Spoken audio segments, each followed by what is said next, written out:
breed of Marine Hornets.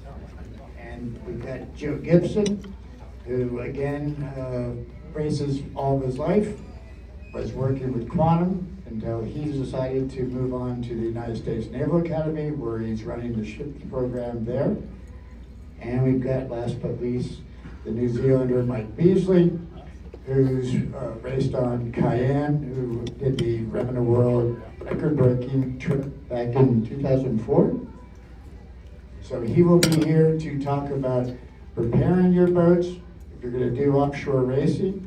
Joe's going to be here to tell you about trimming if you've got crew that doesn't quite understand what twist in the main means. And Matt Beck, tactics and crew work together. And we'll start with Matt.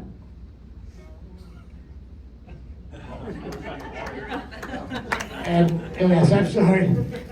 This is a round table, and if anybody has any questions about any subject about racing, please feel free to raise your hand and I'll come over with a mic. We all thought it would be more fun for the group to make it a little bit more interactive than just standing up here and looking at videos and things like that. So we'd like to make it more specific to all of you folks here. I have one question for the membership here. Is there anybody in this room that was a member of this yacht club when there were slot machines in that bar down there? There we go, Penny. I knew you. I was too. My father was. It's nice to be back, and thank you for having us. We didn't have an ounce of change in our house. My mother did. It all went into there. That's to play the keynote. So why don't we just go around the room? Does anybody have any specific questions? Dodger will come up with a mic. We can all go around. Once it gets started here, we can talk all night. We'll tell sea stories. We'll do whatever you guys want. I think it can be quite entertaining, but rather than me do a spiel on tactics, these guys will tell you that I don't know anything about that. But some folks had expressed interest in hearing about the Transpac race. I've done 2 of them. Moose, you've done a couple of them? You have? Joe? So I'm the only one. So you guys can beat me up on the Transpac. I sure as hell did. But there's plenty of opportunities. Joe's a professional sailmaker. All these guys are pro sailors. Mike's in my end of the business, whenever there's a carbon or boat building job, anything, I send it. If it has to be done absolutely perfectly, I send it to Mike. So there's a lot of good resources up here, and a lot of opportunities for us all to, talk about some issues that you guys are having on your boats, or races you have coming up. That we might be able to shed some light on how to prepare and how to get the boat ready for that and get the crew ready for all that. Here we go. Did you go on a PT 52 on Transpac? No. What was that? What was the weather? It was a Reichel Pew 75. Little faster, but it's still a carbon tube. It rattles around. You wear earplugs down below for sure. Go to sleep. Somebody from this town. What was the name of that boat? The RP? This boat called Wizard. Oh, okay. So David, Peter, and Sandy Askew. So we did two of those things. Some people might not know what the Transpac is. I would explain that. Yeah, for the folks that don't know, the Transpac race goes from Long Beach or Los Angeles, basically, to Diamond Head in Honolulu, Hawaii. So as the crow flies, it's 2,700 miles. When you sail with D. Smith, we probably did like 4,000 miles. It's up there, D's not here, but if he was here, I would totally say that. So it's basically 10 days of Groundhog Day. 4 hours on, 4 hours off. Everybody does, everybody cleans out, sponges out the bilges, you know, we're drying sails out, everybody does every job, and what do we have, it was 17 guys, something like that. Good. All right, so as an experienced bay racer, who's never taken his own boat offshore, contemplating stepping up to the offshore game, what are the top 2 or 3, maybe 3 or 4 things that I should be thinking about as I prepare the crew, prepare the boat, prepare myself to say do Annapolis, Bermuda, or Newport, Bermuda? What kind of boat is it? The J99? Yeah. That's all right. Hey, First thing, hang on, listen. Go talk to your insurance papers. It's a really good question. So I think Don't let Joe take out my the one thing that you should think about is prior preparation prevents poor performance, right? So you're doing the right thing. Say the Bermuda race, it seems like a long way away, but it's not. It'll come around soon enough. So the big thing that you want to be thinking about is safety, where you want to focus your crew on, like distribution of responsibilities, and then you've also got your sail program, you've got boat prep. I've always been a fan of your interior. Is one of the biggest things, sorry, my phone. There you go. In knowing what to do when shit hits the fan.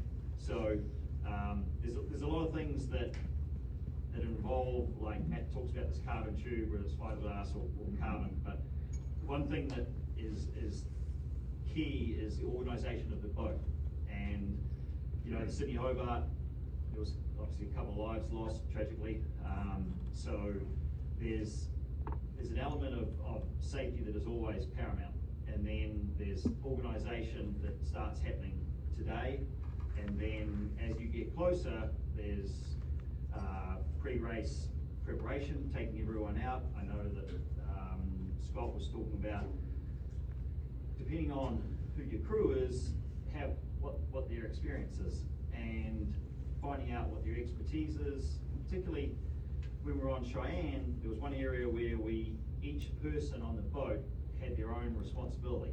So you need someone that can rig a little bit, someone that can sail make a little bit, someone that, what happens if your engine dies, right? And so there's a list of 100 items you can break down, and obviously for one person to do that, it's very difficult. So moving into that inshore role, which is, excuse me, you know, if you break down in the bay, you can get towed. But offshore, it's your power, might be your water maker. There's so many aspects of the boat that need to be thought about ahead of time. And that's where I come back to the 5 Ps a little bit. But the biggest thing is being proactive rather than reactive. So anything you can do ahead of time, and you think, oh, that won't happen to us, but it will. So one of those big things moving from coastal racing to offshore racing is that you have to be way more independent. So having that in mind, you know, a torn sail, and Joe can go through like some of the things that, if you've got a torn sail offshore, is that the end of our race? Absolutely not. I've been on boats where we've had A2s in 25 pieces. We did that, put the head back on an A2, Well, and that was Bermuda, yeah, right? yeah. And so, Took 4 hours, 3 guys doing it. so learning or talking to the people that are your sail makers, all those sort of things can help you still get there. You know, in the Hobart, for example, the boat that finished third had no head on their main, was torn and shattered, but they still got there. So that's an element of at what point you turn around, but knowing all that sort of stuff beforehand is key to making your trip way more enjoyable. But, so the J99, does it have a sprint? Yeah. So, having been offshore J boats, Yes. one thing you really need to do with those boats, do you have a bobstay on it? Yes. Okay. you'll need to work on sealing up that gasket where the pole comes in and out. Well, there's no pull, it's fixed. Oh, it's a fixed spring. Oh, I thought it had a No, it's track one. Okay. Yeah, but so with a boat like that, because it's pretty small, you know, and the Gulfstream's pretty big. Yeah. You really, you want to go offshore first, like do it down the bay and then go out around, go, 50 miles out, and see who gets sick, and then don't take them. Yeah. Because you're good at sailing 6 up, right? Like you lose 2-3 guys and That's it. it's over, And on that note, going offshore, you might have small leaks here, but offshore, you'll have catastrophic leaks. It's just, you cannot believe when you step out of your zone, oh my God, I never thought, why didn't that winch leak before? So, and that's where I get back to this little interior thing. It's so important to be able to rest your 4 hours off in good dry conditions and then be able to come on deck and race the boat as hard as possible. So it's a really big thing, as Joe said, to go out, thrash the boat, find out your weaknesses, the strengths.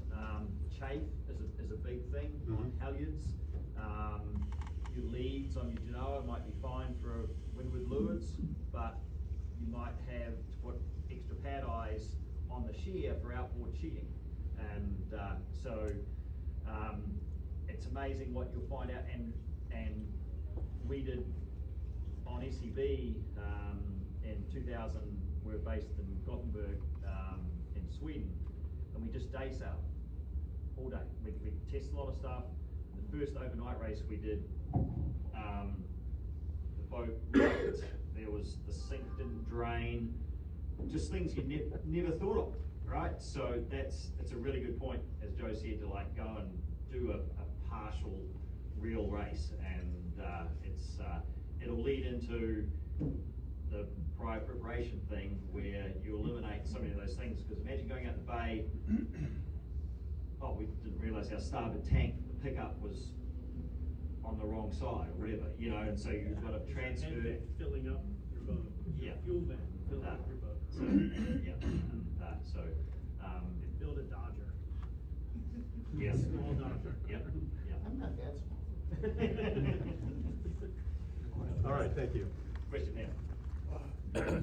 Could you talk for a minute about the difference between sailing in a racing environment where you've got a heavy crew? Usually you have 2 people for every position, and there's some duplication. And then doing the kind of offshore sailing that some of us do, where there's 2 or 3 people on the boat maximum. That's a whole different bag. Could you talk about that?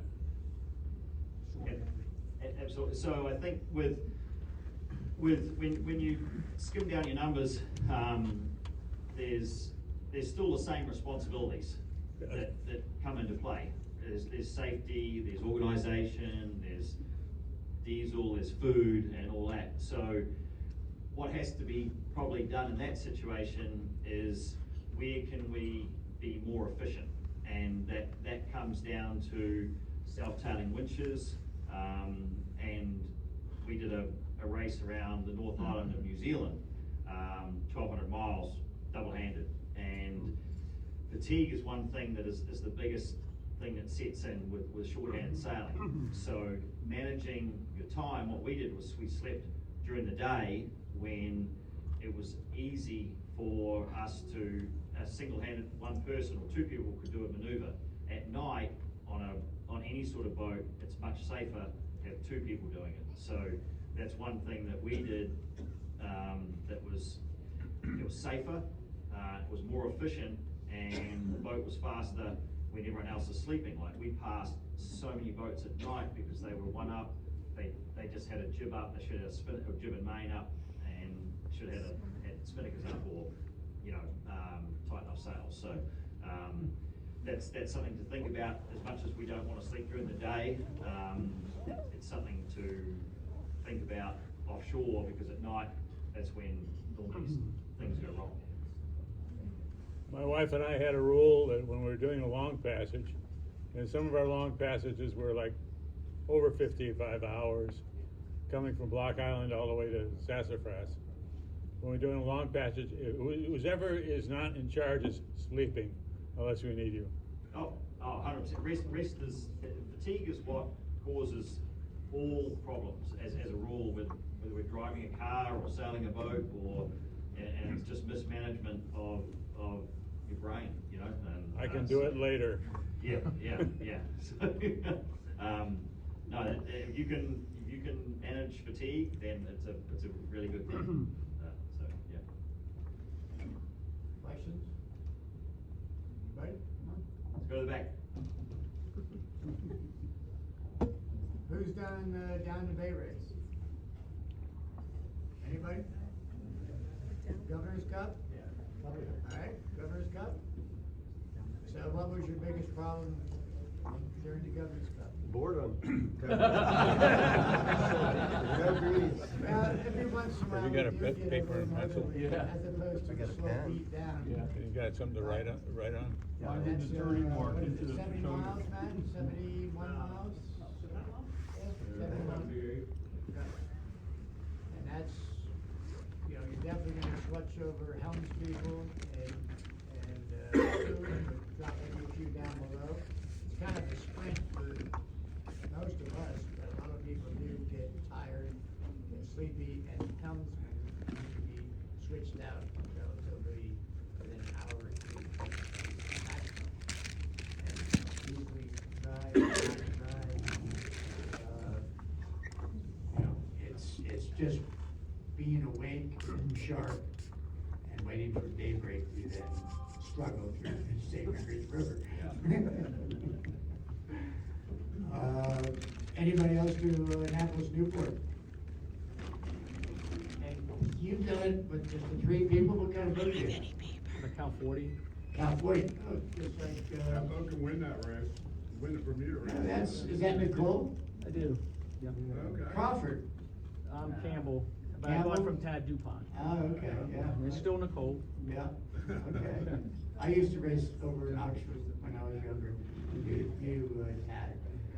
But yeah, you've done well, and you've done well in the Newport Bermuda race. I've watched Nicole, or at least the boat, you know, she's got a great rating to go. Who else has done anything? Key West?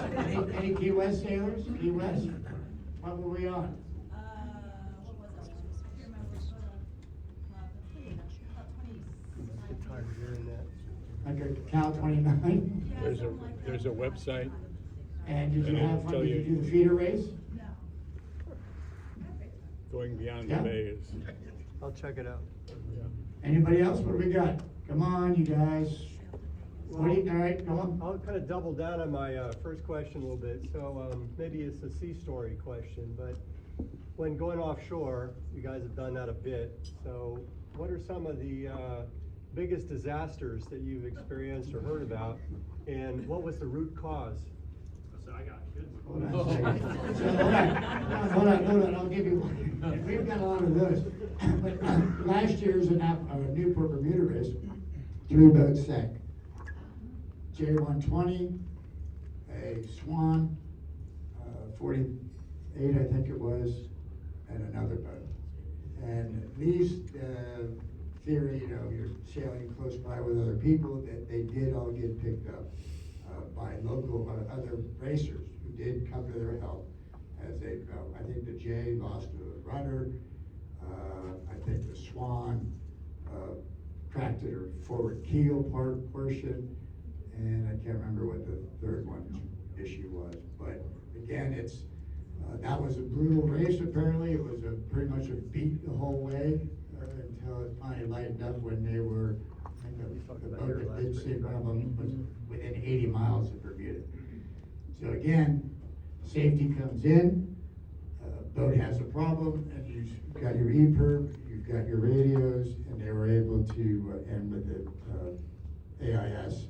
You know, get picked up before any major issues, and just, I think the Swan took another 2 days before it finally went down, watching the GPS tracker. But Joe, here you go. I don't remember what year it was, probably 09, 10 or something, doing the Marble at Halifax race, won Bella Pita, Jim Grundy's Trip 78, which we set the record for. We were ripping along about 20 knots with a 0 up, probably 120 true wind angle. And Jim had been told by Future Fibers right before this that his running backstays were out of date. They needed to be replaced. He didn't want to do it. So we broke a running backstay, doing 20 knots of boat speed, about 20 knots of breeze, with a 0 up. And that rig almost came out of the boat. And hit the main sheet, so everything's hydraulic. Hit the main sheet, wound the main sheet on, drove the 0, and we had a 600-foot spool of 12 mil Vectran in the boat. We made a new running backstay on the boat. Set the valve up, put it on. Nice. What was his name? Or her? Florida. No, Kurt wasn't on the boat. He didn't sail. So we won we set the record, first to finish, and finished second by 2 minutes corrected because of that. So, it was a 25-year-old record we broke. Joe, everybody talks about safety, and Yep. You're with the Naval Academy? Yep. So talk about the safety at sea course that everybody should So probably take.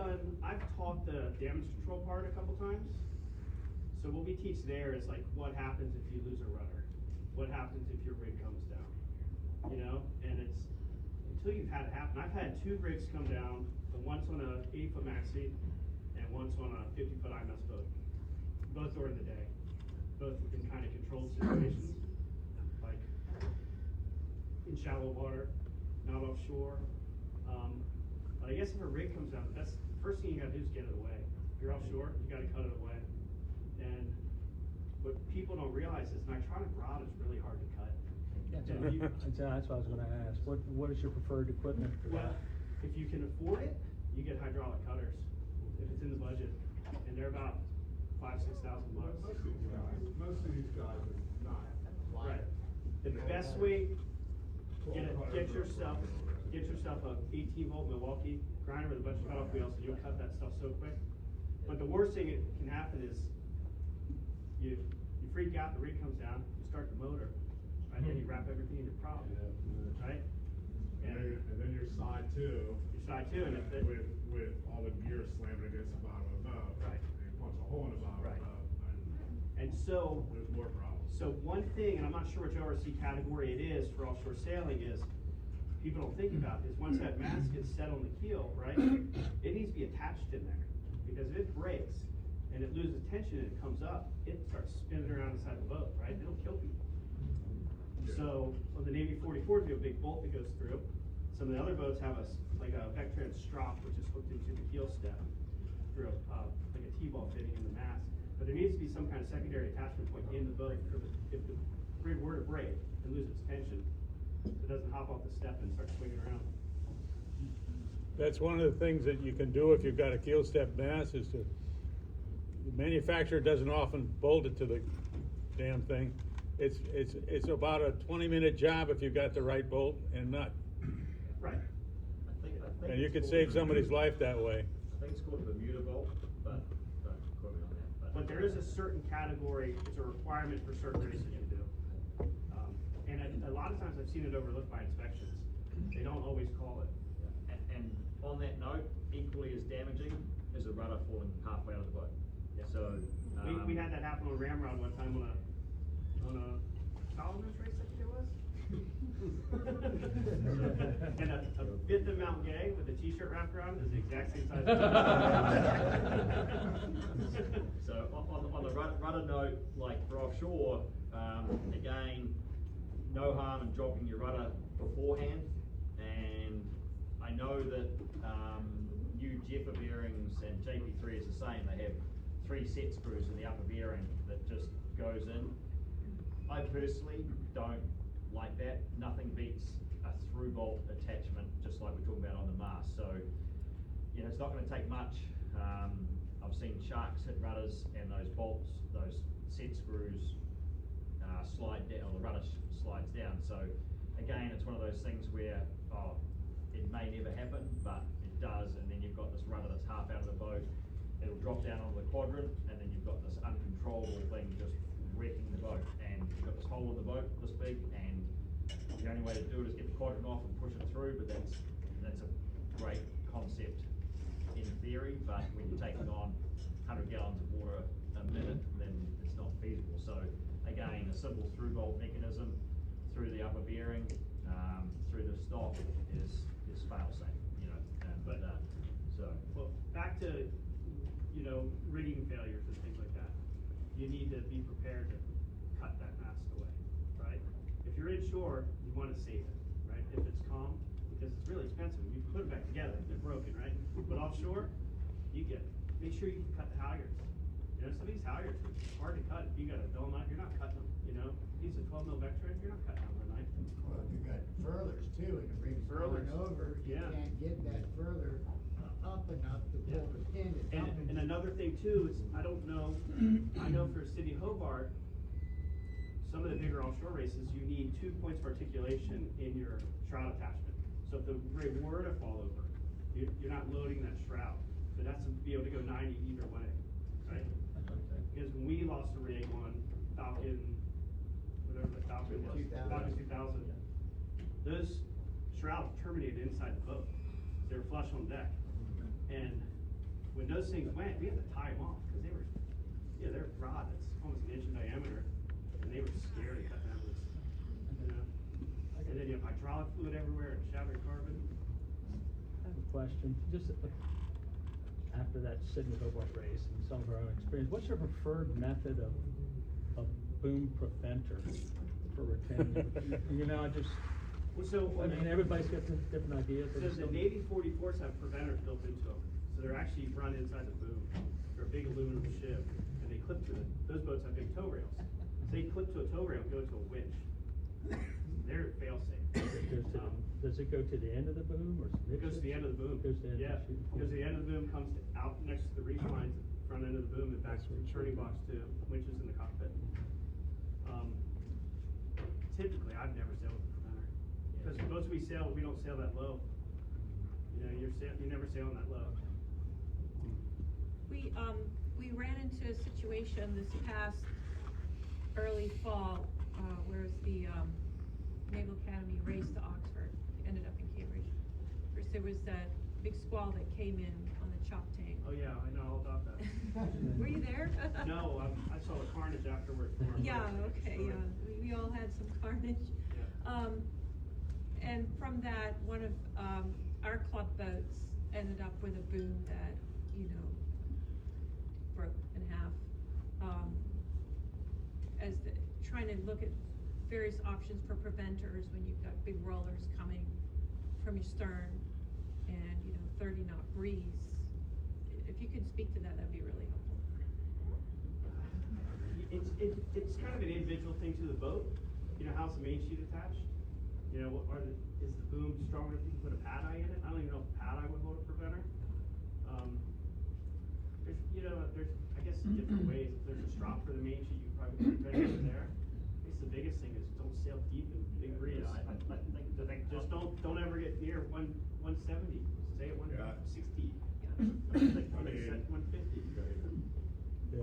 I just did where Al got hurt in the Chicago Mackinac race, and you have these squalls coming in, and it gets breezy, and the wind shifts between 40 and 50 degrees, and then all of a sudden you're lifted, and our instruments are out, and luckily, you know, I was teaching Austin, I'm like, you just gotta look at the masthead fly, right?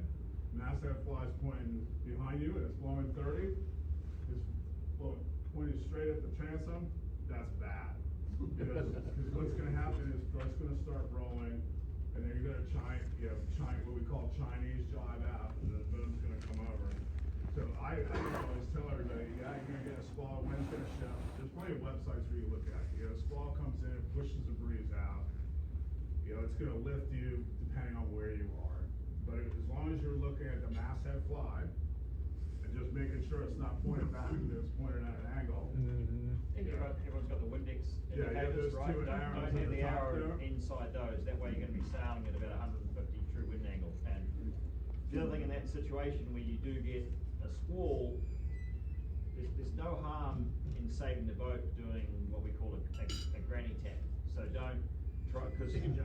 Chicken Chicken jive, so just Chicken jive. put the helm down, come through the eye of the wind, and, yeah, that's how booms break, cause the shock loading in 30-40 knots on a boat, the bang just, it's putting so much shock load on, versus the controlled tack is very, it's safe, no one's gonna get, like, obviously killed with a boom, so a controlled tack, and particularly going up to Cambridge where you're limited with water, you know, if you broach out of a jive, then you haven't got very far to go before you hit ground. So, again, as Matt's saying, don't have the arrow inside your wind indicators, and sail. Sailing deep is, I kind of think it's a bit of a yesteryear thing, because it's so dangerous, as Matt said. Like, We're sailing a Cal 40, just to let you know that, that's yesteryear. We can't run, trying to run the preventer from the boom into the boom forward. You know, it was a requirement for one of the Bermuda races, and we rigged it, but it doesn't really work in California, unfortunately. So we've always had the secondary. That has a really long boom.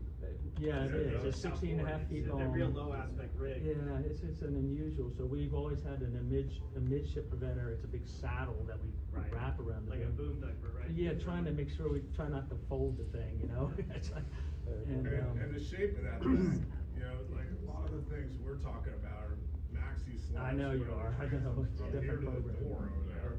Whereas the Nicole is We sail pretty deep, good it's what we do, it's how we You do get by it. the lead, it's gonna roll around for sure. That's good information. Thank you, guys. I appreciate you.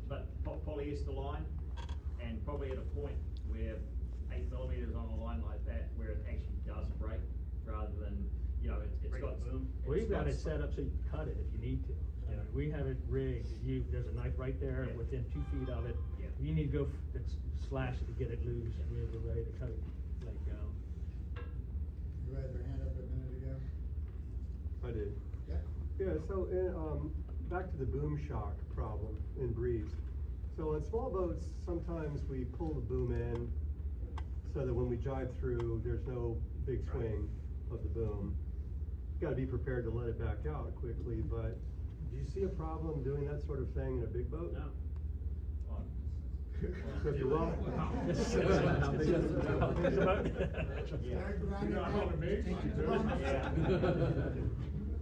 Well, like on the our 40s and stuff, we have a guy at the mast that, because it's what they call like a German main sheet style, so it comes down on both sides. You have a guy up there pulling it there. But if you can pull it in, yeah, pull it in. The other thing too, possibly with short-handed sailing, and again, we would get everything prepared to jive, and just be patient, like don't roll into a jive, but wait, you've got to wait 2 minutes for a wave, because as soon as your apparent wind, when you're surfing down a wave, the apparent wind can be as little as 10 knots, even in 30, not maybe an exaggeration, but like it can be halved.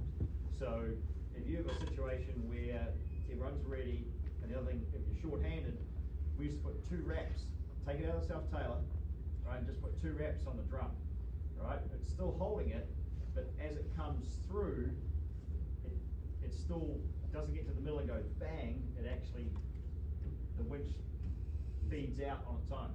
So you're not in this position where the boat goes, the main goes through, boom, and you go into that immediate broach.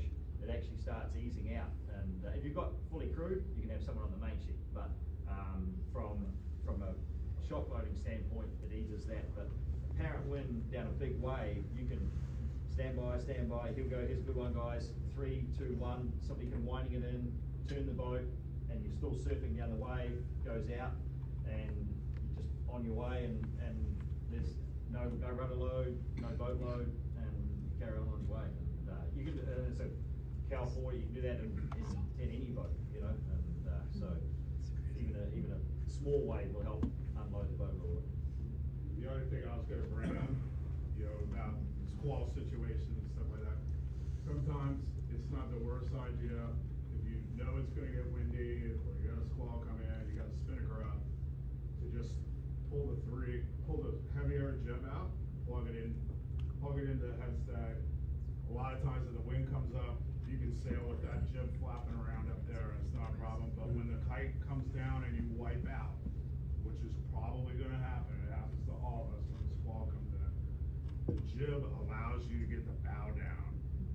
Because if you wipe out, you're gonna go head to wind, and then you're gonna try and bear away again. The jib helps bring the bow down. And so and it's not, even if you take the spinnaker down, you can still get the boat under control with the jib. And I'm not saying put a Genoa up there, but a number 3 will work, I mean, we can't even sail, if we sail 430 and 30 knots of breeze, you cannot sail downwind without the fore up on that boat. Because if you wipe out, you're not getting back up. I came back up again. The other thing on that note, in a broach situation, obviously, really good call on that there, having a sail, it prevents the spinnaker getting wrapped around the head stay. But the other thing is, getting a spinnaker down in that situation is always the rails into the water. Just smoke the halyard 20 feet and it'll just hover. Like, it'll sit above the water, it's living there all day long, get the bow down, then get it back up to the top of the mast and you can carry on. And because a boat will normally lay on its side, because the pivot point is obviously the masthead spinnaker, flapping, bang, pulls you over again, bang, pulls you over. So just smoking the halyard 20 feet, and when I say smoke it, put on the winch, put in the self-tailer, take some load, open the jammer, and then ease it out. And that way people still have their fingers and toes. But the worst thing you do in a wipeout is ease the fore guy, or ease the guy, after guy forward. Because then the spinnaker rotates around the boat, and it's behind you. And then you got a lot more work to get it back up. But your trimmers too can prevent wipeouts. Big reason, like keeping the pole forward. Right? Don't bring the pole back 90 degrees. Can't do that. It gets windy, put it forward 20 degrees, and then it's going to keep the helmsman from soaking that low, right? You gotta cheat a little bit. I would bring gentlemen too, from playing the bang, is a really huge deal too. So Oh, you gotta have somebody on the bang. Talk about some of those, like on the bang. Me? Yeah, or anybody else. Bang boy. Bang boy. Well, especially in reaching boats, right? Your bang affects your main sheet twist. And the first thing that happens when you start skidding out, you're gonna use the bang. It's really easy to pull too much bang off it. Same with, sail deep, dead down, the bang's less likely to wipe you out the deeper you are, but the more you put the bow, say you're sailing 140s, 145, which is kind of a common angle for a lot of asymmetric boats. The bang, somebody should be on the bang, especially if it's puffy. It's like, as soon as the boat starts to get a little squirrely, use the bang. Totally unloads the helm. Another good thing to do too is work out, put a mark on the center of your wheel or of your tiller. You can get an idea of how much rudder angle load you've got. But if you have marks on your bang, and you can identify for each wind strength, let's put the bang at red or blue, and you can also see if the white band is here and it's all around here, then you ease the bang and the white comes back to 3 degrees, then you know that's a better position than the guy spoke walking, trying to keep the boat straight. And obviously the mainsail turns the boat into the wind, so any relief you can do, ultimately 3 to 5 degrees of helm is probably ideal in just about any condition. So, and that is just about 90% controlled by the bang. So it's a huge trimming aid, not only to the helmsman, but to the mainsail trimmer as well. So, And as a trimmer, I'm constantly talking to the helmsman, and if it's a tiller boat, I look back and see how much rudder angle we have, and you can listen for it too. You can hear it get noisy. You'll hear the top of the rudder cavitating if the rudder's exposed at all.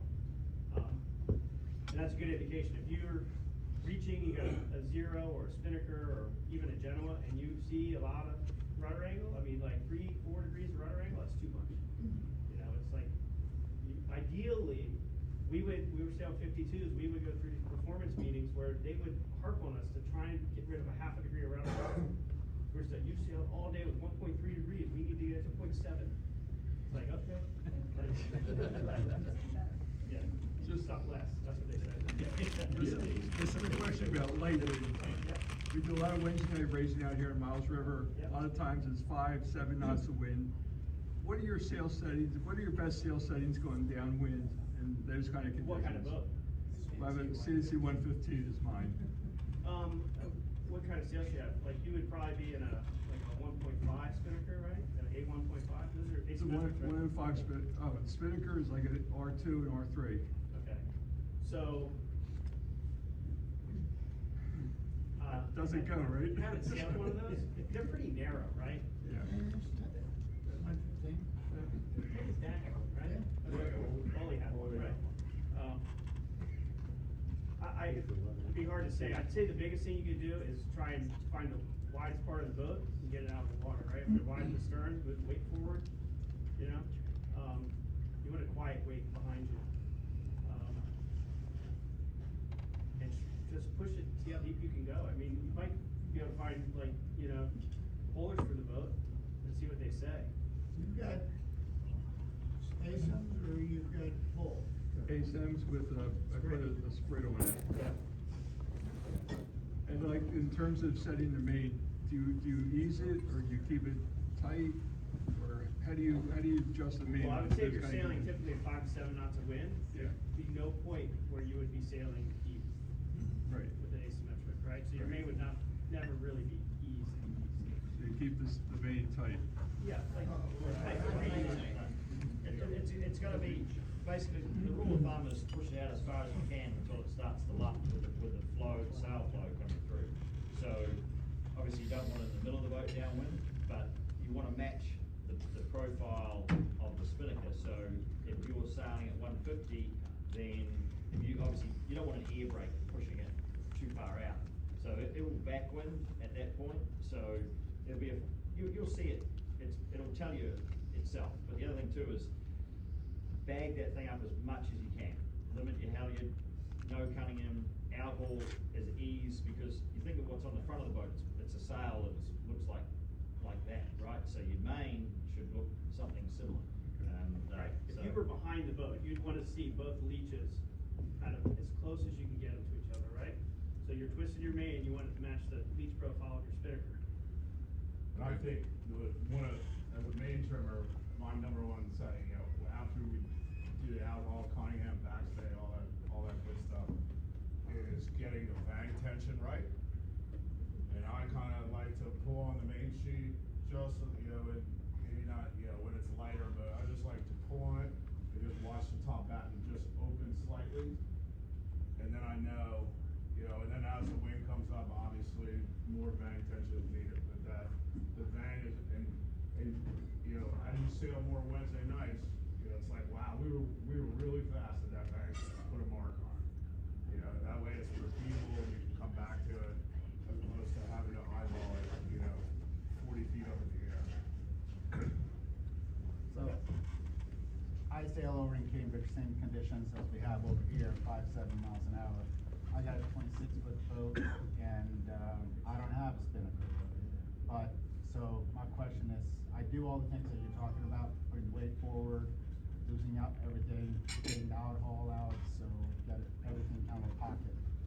Should I be going straight downwind? Oh, no spinnaker? No spinnaker.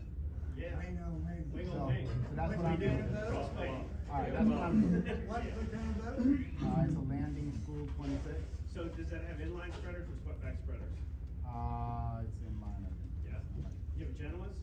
Yeah, I got a 130. Yeah, then ease that ring as far forward as you can get it, and it's like a spinnaker. Yeah, that's basically what I'm doing. So I was Kick his making ass sure I'm off. doing it right. Put a 150 on and just go. No, seriously. I think when I watch people go out Wednesday night races in Indianapolis Yacht Club, I think it's the worst. People, the biggest way to go faster on Wednesday night is stop with all the backpacks and the bags of beer. I mean, I almost brought it over here. I didn't want to look through my closet, but like to do a Transpac, we got a bag like this big. And that's what you have for your toothbrush, t-shirts, whatever, in that. I see people going down and getting on a And boat, that's for and it's gonna 10 be a days. Chamber of Commerce day. It's 12 hours of radio. The weather, there's enough good weather sites to figure out what's gonna go on. And most of the time in the summer, all you need is a rain jacket for a squall to go through. But unless you're gonna put it on your body, don't, you know. there's No, these easily don't apply. a couple These don't hundred apply. families a year that go on these boats on Wednesday night, and that's another person. Yeah. You know, But so back here, Yeah. the gentleman, and get downwind, wing on wing, Yeah. you know, and sail as by the lead as you can, right? Get that boom in the air like a laser. I'll get a tonic. I do have whisker pole that I'm actually, it sounds like I'm doing what you guys are asking I should be It's more, doing. a little bit specific to the boat, but go out one day, Yeah.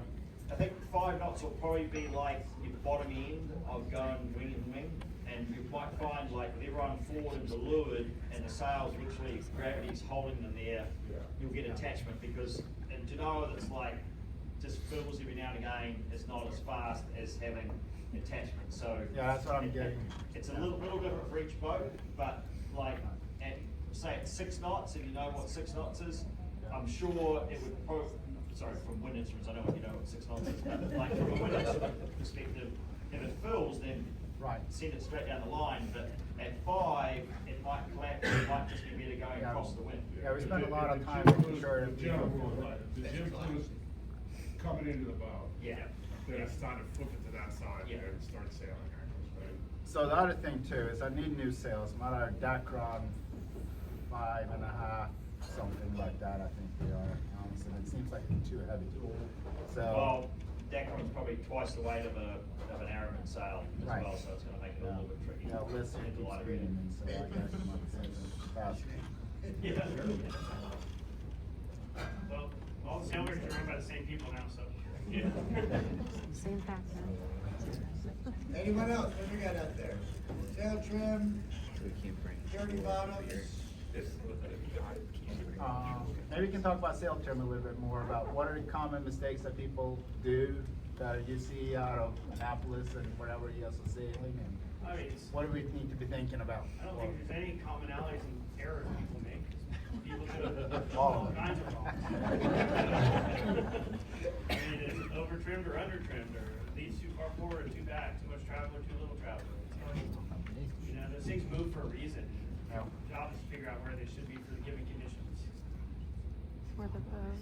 But a good rule of thumb is, like, all the coaching we've had done, one of the big things we did in one design, I did par 40 sailing for almost 15 years, and the coaches will go get shots behind the boats, right?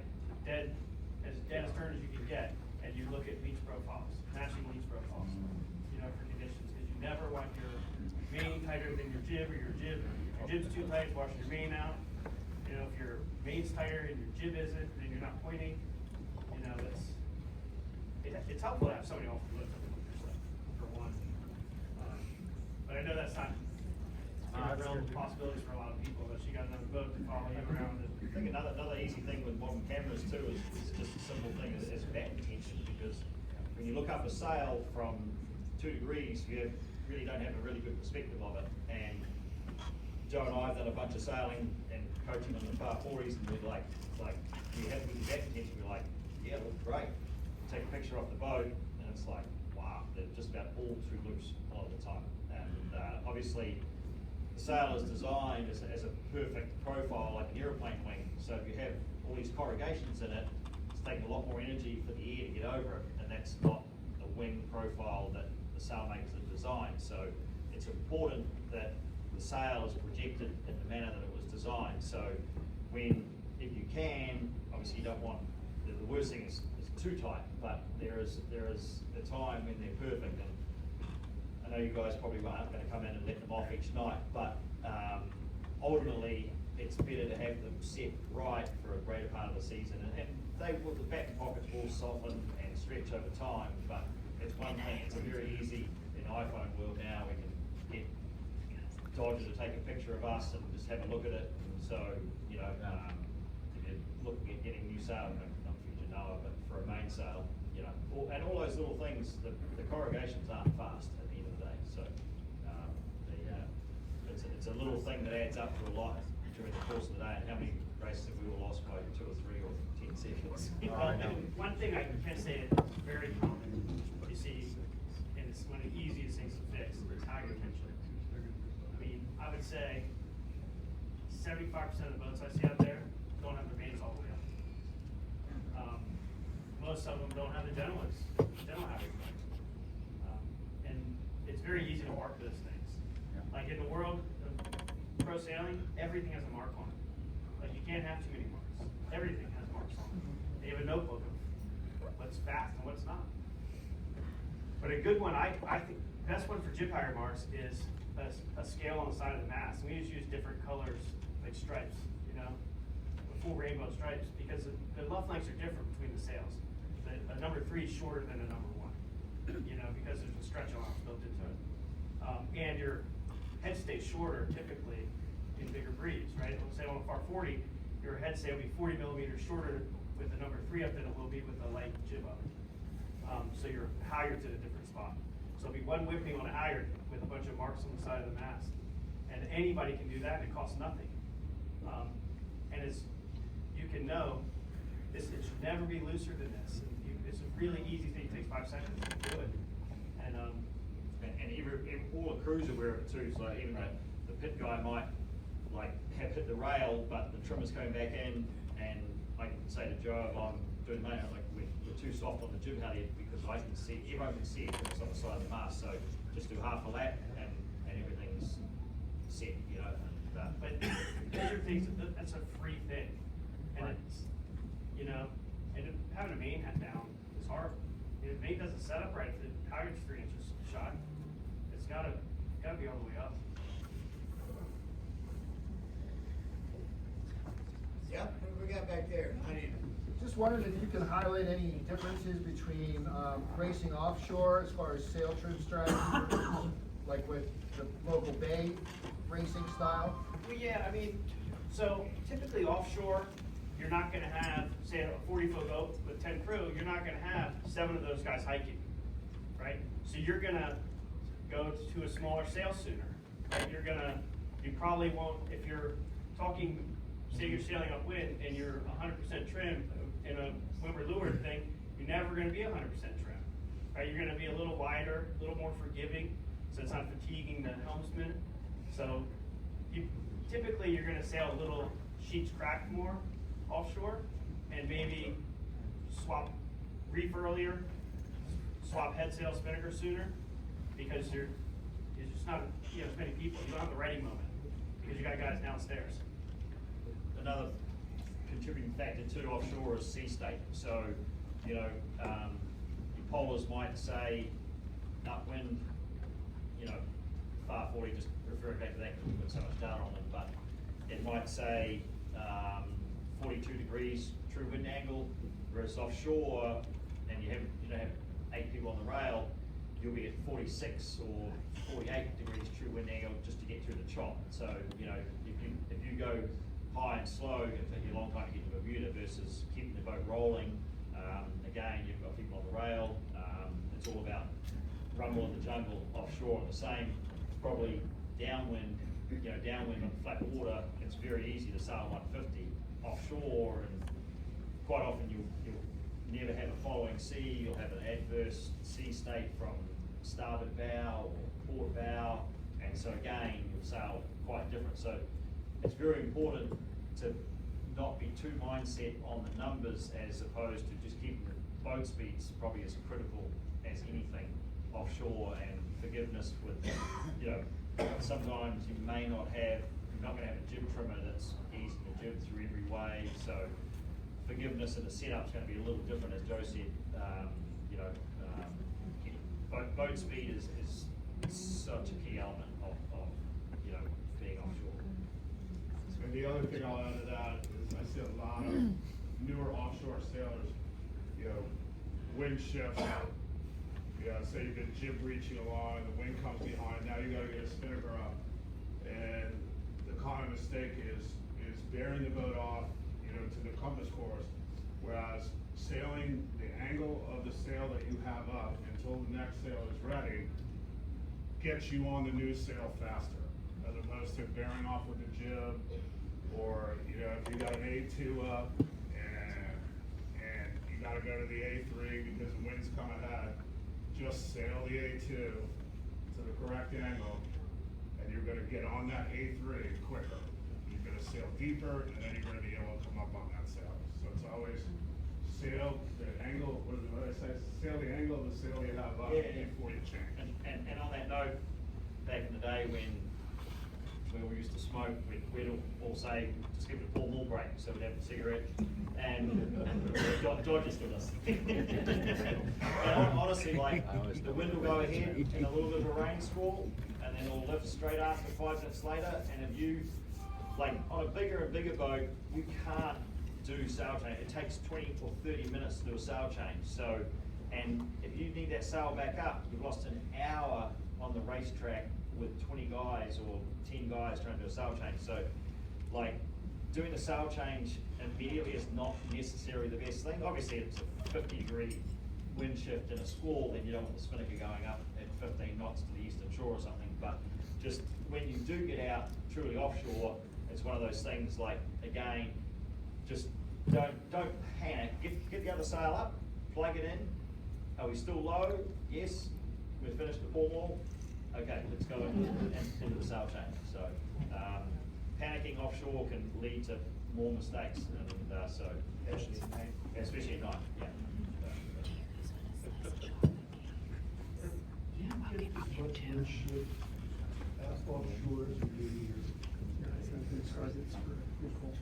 I don't think anything shit's gonna northwesterly. It depends on the weather system. Gibson is very controlled weather system. You know, like the Transpac, where it's, you know, you have trade wind sailing, where it's the shifts are very minimal, and they're pretty obvious as you go through latitude what's going to happen. But probably the biggest influencing factor on any wind shift is probably rain squalls. You know, it's somewhat so unpredictable. Racing on the Great, I've never been somewhere in my entire life where you get adverse weather as the Great Lakes. I mean, a good thunderstorm on the Chesapeake Bay is what this is long. What do we got? So, kind of just shifting gears a little bit here, I always think about preparation and, you know, for these long ocean races, or somewhat long, Bermuda, Newport to Bermuda, Annapolis to Bermuda. Of course, what comes to my mind is meal prep. You know, of course, I've been watching. Power bars. Yeah, power bars. I've been watching a little bit with the Vendée Globe, and you know, they prep all their meals and have them like these MREs and save a piece of birthday cake for birthday or whatever. Can you speak a little bit to, you know, meal prep for, you know, an 8-10 day cruise? Or do MREs or? We would typically, you have a bag per day, right? There'll be a snack bag per day and a meal bag per day. And we always, it's always freeze dried. Freeze dried. So there's some good ones, like Mountain House makes some really good stuff. You go to the camping store, buy them, and you do a big batch. We had big coolers, like a drink cooler, and you put the boiling water in, you throw it in there, and let it sit for 45 minutes or whatever, and it's some of it's not bad. But there's individual sachets now as well, where you put 1 cup of water in. So you just, again, before you leave, you can get your local carpenter or something just to build something really simple, like just a rack, right? An 8 slice like toaster rack sort of thing. Just put a cup of water in each, seal it back up, leave it for 20 minutes, and you just put that out in the cockpit with a plastic spoon. There's no cleanup. There's just put the trash or the used plastic bag or the foil bag in a trash can, and it's all you need is water. And so it's a really simple way to do it. And the meals are like, they got extra protein, they got everything you need for a good diet, you know. That's the easiest way. Yes. Right? I mean, we don't sail boats that have galleys. You know, we have a couple jet boils, and they boil water in like 90 seconds kind of thing.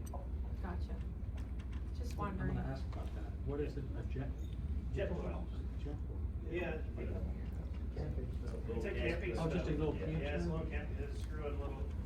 Pocket rockets. Yeah, they're really good. But drink, if you do go freeze-dried, drink plenty of water, because three days in, you'll We be, we do casseroles, we eat well, we gain weight on every.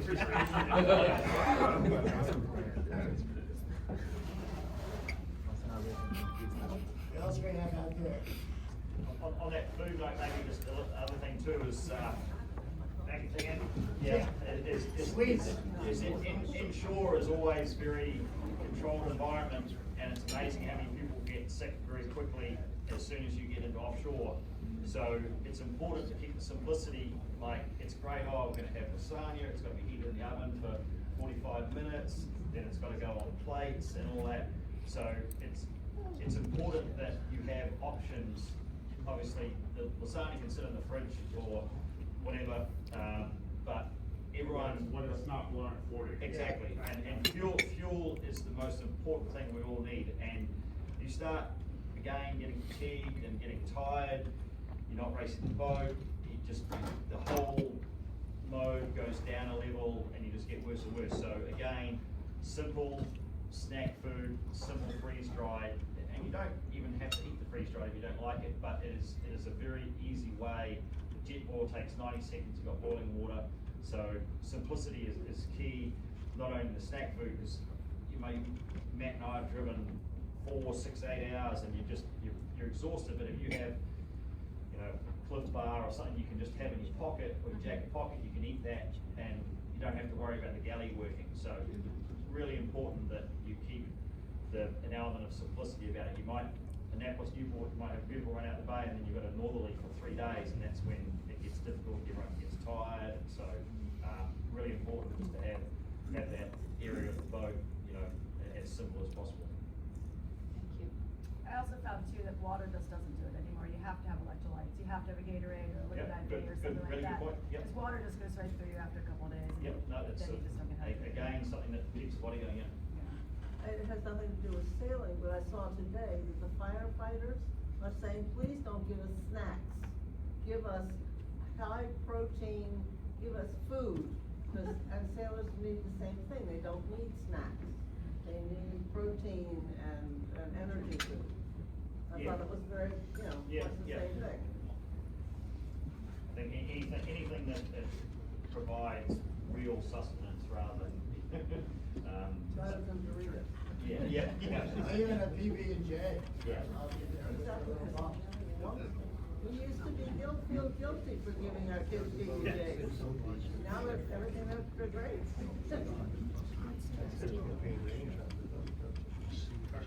So maybe you can talk about some more stories from your racing and that kind of stuff that we would never really experience. What is it like going to the Roaring stories? Yes. You want to know about funny stories? Yes. Yeah, something. What is it like going to the Roaring 40s, for example, or that kind of stuff? You're not allowed to speak of that anymore. But have all you guys gone around the Cape Horn, for example? Yeah. Yes. All right. We got around Jamaica, we got off the island pretty quick too. I'll tell you my Cape Horn story. So we were on Cheyenne, we're about, I think, 3 days ahead of the race record, and I get the horrible moose, I didn't know, wake up, we're blowing the mast track off the mast. It was like, what do you mean we're blowing the mast off the mast? Like, mains on the deck, and there's a section of the track, there's a headboard car on a maxi cab. Cheyenne's 125 foot long by 60 foot wide, so the headboard car is this big, and it's a big, beautiful piece of alloy, machine, and it's got two prongs that go. It's called a mast lock, a heli lock, and they go into the track, and the whole thing's at the down on the deck, and so I've got to go up the mast to find out what's going on. And anyway, the head of all these M12 bolts had sheared off and ripped, so it was just basically the base of these M12 half-inch fastenings in the mast. What was the wind condition? 30 knots, but 30 knots is nothing when you're down in the Southern Ocean. And so I was the dedicated boat builder on board, so the mast, problem with Cheyenne is the mast's at 9 degrees, so going up the mast, we put a bolt, bolt rope, and it was attached to the mast, and we had a pre-feeder on our harnesses, so I get winched up the mast, and then I had to drill into these sheared off fastings and try and get them out with an easy out, and you're 120 feet in the air with motion on the catamaran is intense. It's just horrible. So I had to dash myself to the mast. Cutting oil was just spit that I just spit on the drill bit. And, anyway, there was one day I had to do it over 2 days, and it's 0 degrees or 32 degrees. It's freezing. So you only get like 2 hours up there, and I just can't feel my hands. And anyway, it was on the one time back down, the guy that was letting me down, I was coming down the lazy jacks, and he just smokes me. And I come halfway down, I hit the V in the lazy jacks, and I tip upside down, and because I've got my drill, all my index drill bits, and easy outs in here, and he tips me upside down, and half the shit goes out and just goes into the foot of the main and scoops out into the Southern Ocean. And I get down after like, I didn't. I said, you know, there's no sail through West Marine in the Southern Ocean that we can go to and get more drill bits. Fortunately, I had like 2 left, and went back up the next morning in daylight, drilled the last ones out. We, again, M12 or half-inch fastings aren't something you have a lot on a boat, so we ended up shortening the jib tracks by a foot. We took 3 or 4 fastings out of there. There was some excess bolts that we didn't think we needed on the generator. We stole those. They were only mild steel as well. And I put this track back in, and the reason we were trying to rush to get it done was also the fact that there was an easterly coming from the other side of Cape Horn that was going to be there. Like, if we didn't get this done, we were behind schedule. We had an easterly going through around Cape Horn, which is like, you don't want to be there with an easterly, and you want a westerly. Got it fixed, put the track back in. I spoke to Southern Spars on the sat phone at the same time, and they said, that track is solid stainless steel, right? And I said, no, it's alloy. And they're like, no, it should be solid stainless. The cheap boat captain didn't buy stainless, he bought the same piece that had blown out what I found out 4 years earlier. So I could have killed him at the same time. And, anyway, we put it back in, and then we didn't use the lock after that. We just kept the floating halyard. No boat has a lock on it now on that sort of boat because there's too much leech loading trying to pull the track off the mast. We made it around Cape Horn the day before this easterly came in, which was pretty pleasing to say the least. And but the guys on board that had been around 7 times around the Horn and they'd never seen it. And fortunately, we went round at like 4 o'clock in the afternoon and got to see Cape Horn. And I've been there, done it, ticked it off, and which was pretty pleasing. As we were going around Cape Horn, this other Kiwi on board, he said, do you think Steve Fossett's going to mind if we bring out the dozen Heineken that we had in the village? And they were like, well, only one way to find out. It was St. Patrick's Day as well. So we bring out the dozen Heineken, and we're like, Steve's either going to be really pissed or really happy. And he's like, give me one of those. So we had a Heineken going around Cape Horn. We made it round, and so yeah, it was good.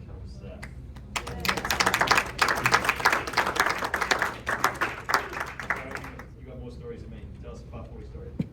They're not exciting. We have a story we're all there for, though. Oh yeah. Going into Nassau. Oh yeah. So we're doing, what is it, Miami to Nassau? Yeah. So we're coming in to Atlantis. Yeah. Nassau. And it's like 2 in the morning, 3 in the morning, something like that. It's dark, and it's kind of windy, and we're probably doing 20 knots boat speed. We had a brand new spinnaker up. Brand new. How much was that spinnaker? Like $12,000. It's been up for about an hour, if that. And our navigator wasn't very good. So I didn't really know where the entrance was, and the entrance into there is just rock jetties, and it's probably 200 feet, 300 feet wide. It's pretty narrow. And Matt's driving. I'm trimming. You're trimming main. I don't know what you were doing. Laughing. And we're like, okay, we're getting headed, and we keep putting the bow up, and I'm like, you can't sail above 135 true wind angle. And they're like, oh yeah.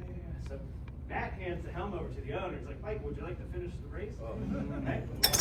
So I hand the sheet off to somebody else. Matt and I get on the grinders, and we're like, do not go above 135. And then it's like we're looking at the gauge. It's like 130, 124, and the squall's coming in. You see it's black. It's night. You see it. Rolling. And that spinnaker blew in half so hard. I just laughed. And then he asked if there was a warranty on it. Yeah, that's what I was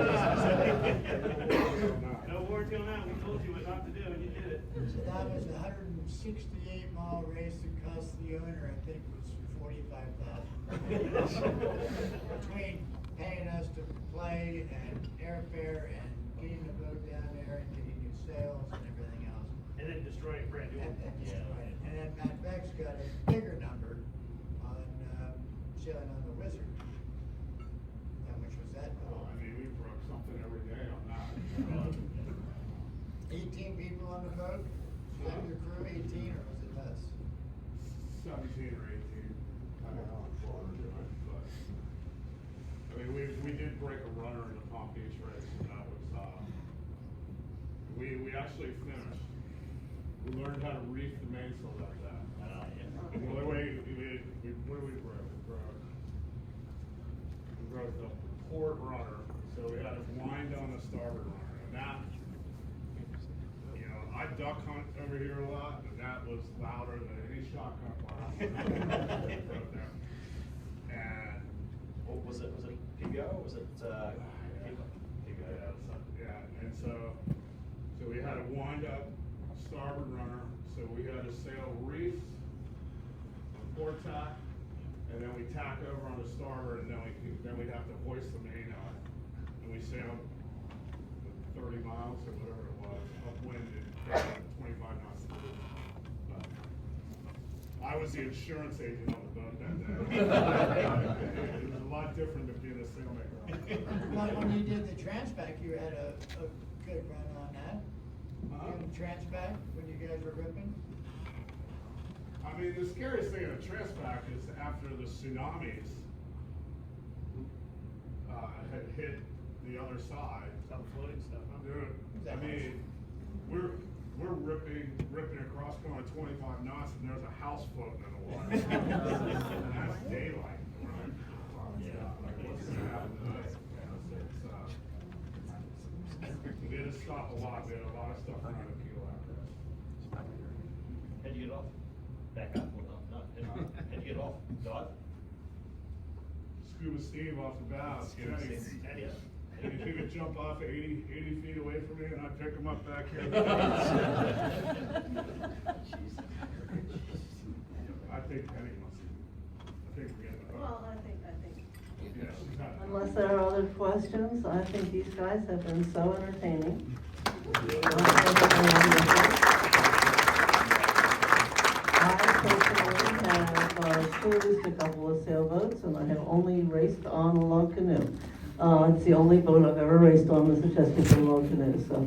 Penny, Zach and I need to talk to you about log canoe racing. There you go. Well, you can do that. You can do that.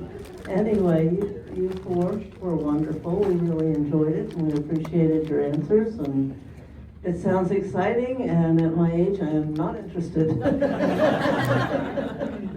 Anyway, thank you. Thank you so much.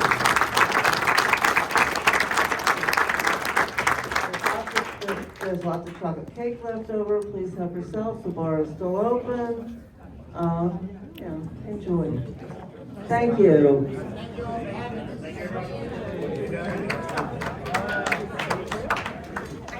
Final one. Oh, yeah. Oh. Yeah, that was like level. Yeah. When are we gonna get a vote?